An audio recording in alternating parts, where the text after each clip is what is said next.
नमस्कार. आपल्या सगळ्यांचे सोशल महाराष्ट्र न्यूज चॅनलमध्ये हार्दिक स्वागत. चला वळूया तर एका नवीन बातमीकडे. आजची बातमी. कृषी मंत्री माणिकराव कोकाटे विधानभवनामध्ये पत्त्यांचा रमी डाव खेळत असल्याने धुळे शहर राष्ट्रवादी काँग्रेस पार्टी शरदचंद्र पवार पक्षामार्फत रणजितराजे भोसले यांच्या नेतृत्वाखाली गांधी पुतळा धुळे येथे आंदोलन करून कृषी मंत्र्यांचा निषेध व्यक्त केला व त्यांचा राजीनामा मागितला.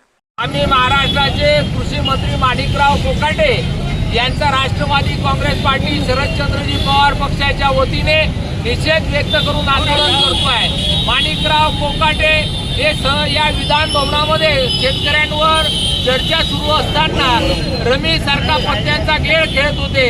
हा शेतकऱ्यांची थट्टा आहे. माणिकराव कोकाटेंनी हमेशा शेतकऱ्यांची थट्टा केलेली आहे. शेतकरी लग्नांमध्ये पैसे उधळतात असे त्यांनी बेताल वक्तव्य केलं आहे. एवढंच नव्हे, कृषीच्या कर्मचाऱ्यांना सुद्धा आरेरावी केलेली आहे. त्यांनी अतिशय 1 रुपयाची विमा योजना बंद केलेली आहे. एक प्रकारे माणिकराव कोकाटे या महाराष्ट्राला कळंक आहे. अतिशय चुकीचा कृषी मंत्री आहे. अशा कृषी मंत्र्यांनी तातडीने राजीनामा द्यावा अशा पद्धतीची मागणी आम्ही पक्षाच्या वतीने करतोय.